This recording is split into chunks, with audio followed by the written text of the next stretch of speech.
रात के करीब 2:30 बजे थे। बरसात की बूंदें पुरानी रेलवे प्लेटफॉर्म की छत से टपक रही थीं। प्लेटफॉर्म सुनसान था, बस एक हल्की सी पीली लाइट झिलमिला रही थी। राहुल शर्मा अपने बैग को कंधे पर टांगे थका हुआ सा खड़ा था। आखिरी ट्रेन पकड़नी थी, लेकिन स्टेशन पर कोई और नहीं था। धीरे धीरे धुंध में से ट्रेन की हेडलाइट नजर आई। पुरानी भाप की ट्रेन, जैसे किसी और जमाने की हो। राहुल ने राहत की सांस ली और ट्रेन में चढ़ गया। अंदर सन्नाटा था। हर सीट पर धूल जमी थी। एक कोने में एक बूढ़ी औरत बैठी थी, सफेद साड़ी में, झुकी हुई जैसे नींद में हो। टिकट चेकर भी कहीं नहीं दिखा। राहुल ने खिड़की के पास सीट ली और बाहर झांकने लगा। ट्रेन चल पड़ी। धुंध और काली रात के बीच रेल की आवाज किसी पुरानी धुन की तरह लग रही थी, लेकिन कुछ अजीब था। ट्रेन बार बार वही सिग्नल, वही झिलमिलाती लाइटें पार कर रही थी, जैसे किसी एक जगह पर घूम रही हो। राहुल ने घड़ी देखी, 3 बज चुके थे। उसने पास वाले पैसेंजर की ओर देखा। बूढ़ी औरत अब सीधी बैठी थी और उसकी आंखें सीधे राहुल की तरफ देख रही थीं, बिल्कुल बिना पलक झपकाए। राहुल ने निगाह डाली। दिल की धड़कन तेज थी।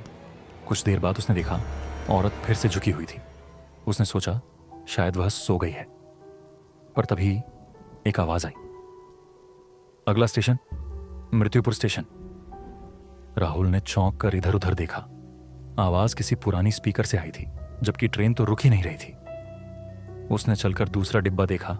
हर सीट खाली थी, सिर्फ हवा बह रही थी और लाइटें टिमटिमा रही थीं। एक पुराना अखबार सीट पर पड़ा था। शीर्षक पढ़ते ही उसका गला सूख गया।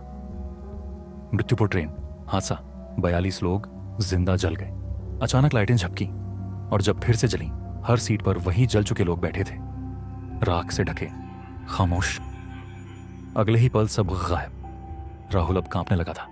वह भागकर अपनी सीट पर लौटा। बगल में बैठा आदमी बिल्कुल स्थिर था। राहुल ने कंधे पर हाथ रखा।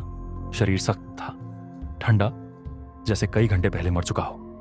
राहुल पीछे हटा, घबराया। तभी दरवाजे के पास वही बूढ़ी औरत खड़ी थी। वह अब मुस्कुरा रही थी और आधा चेहरा जला हुआ, काला पड़ा हुआ। उसकी आंखों में अंधेरा भरा था। ट्रेन की लाइट फिर झपकी और वो औरत एक कदम आगे बढ़ी। राहुल चिल्लाया, पर आवाज गले में अटक गई। उसने दरवाजा खोलने की कोशिश की, पर दरवाजा जाम था। हैंडल टूटकर नीचे गिर गया। आपको क्या लगता है राहुल इस ट्रेन से निकलकर बच पाएगा, अब वो भी बाकियों की तरह एक दास्तान बन जाएगा? एपिसोड 2 देखने के लिए चैनल को सब्सक्राइब कर लीजिए। शुक्रिया। और हमारे तमाम नाजरीन का दिल से शुक्रिया जो अपना कीमती वक्त निकाल कर हमारी वीडियो देखते हैं।